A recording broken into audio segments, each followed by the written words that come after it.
second question naman, Doc Oyi, mula naman kay Mary Joy Falyore. May koneksyon daw ba yung sakit ng ulo niya at pagsusuka sa pananakit ng kanyang tainga?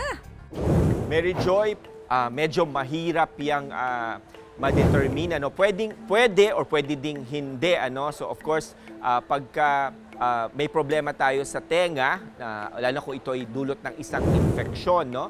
At ito ay may kaakibat din na kasamang naapektuhan na yung isang aspeto na nagkokontrol ng balanse natin, yun, pwede ding mag-contribute yung problema mo sa tenga kung bakit ka nagkakaroon ng pagsusuka. Pero alam mo, Mary Joy, yung ganyang klaseng sintomas, no, kailangan kong bigyan ng abiso ikaw na dapat yan ay kinokonsulta na kaagad sa doktor. No? So lalo na kung talagang medyo matagal na yung sintomas, even yung pananakit ng iyong tenga. No? So kasi merong certain na infection sa tenga na pagka napabayaan, kung ito nga ang dulot ng pain na nararamdaman mo dito, pwede itong kumalat. No? Merong nga mga infection sa tenga na pwedeng umabot hanggang sa utak. So ang payo ko sa iyo, Mary Joy, ikaw ay kumonsulta na kaagad sa doktor, sa isang ENT o kaya sa isang internist na katulad ko.